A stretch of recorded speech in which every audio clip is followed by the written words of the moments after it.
One Way Heroics by the developer Smoking Wolf is a 2D forced side-scrolling RPG, and if you've never played a game quite like that before, then we're on the same page, because up until now neither had I. One Way Heroics is still a roguelike game, and its art style reminds me of the original Chrono Trigger's overworld map with its little characters, but the way the game actually plays is fairly unique. The game starts out with a typical character editor that allows you to edit your name and your class and some different perks. You're then dropped onto the world map where it's your job to travel from the left to the right side of the map. As the player progresses across the map, new items and new gear can be obtained, sometimes just by finding it on the ground, but other times by looting chests and boxes from dungeons and towns, and also by defeating enemies on the map. And that brings us to the combat, which if you're watching it or even if you're playing it, it looks and to a certain extent even feels like a smooth action title. But it's not. It's definitely a turn-based RPG. Anytime the character does anything on screen, whether it's swinging his weapon, using a skill or item, or just moving, it uses up at least one turn. And anytime a turn is expended, two things happen. The first thing that happens is that all the enemies on screen get to take their turns as well, and usually this means moving towards or attacking the player.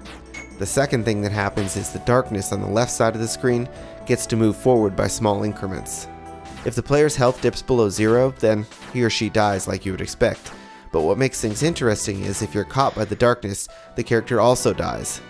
What this means for the gameplay is that every weapon swing, every item usage, and every step counts.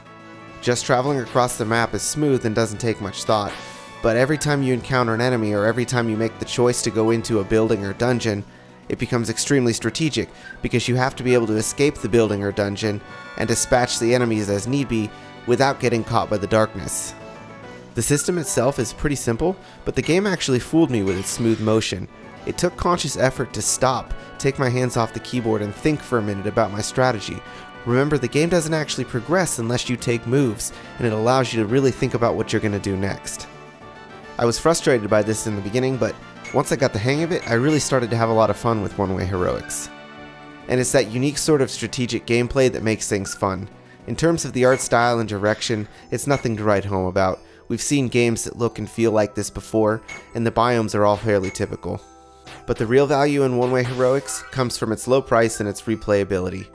From start to finish, the game takes half an hour or less to complete, but the replayability comes from the fact that all of your character's stats are maintained through each playthrough, and through a mechanic called the Dimensional Vault, the player gets to select a limited number of items and weapons to take with them on following playthroughs. This doesn't seem like much, but every time you play through, your character is a little more powerful, and it gives you a little bit more courage to explore a dungeon, go after another chest, or attack a monster that you had to run away from before.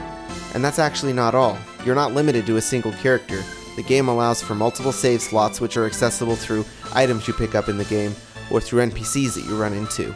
With several unlockable classes with their own unique skill sets, NPCs that can join you as allies, and endlessly procedurally generated levels, there's a lot of time you can spend with One Way Heroics. And if the gameplay looks like something that you would enjoy, then I can easily recommend the game at such a low price.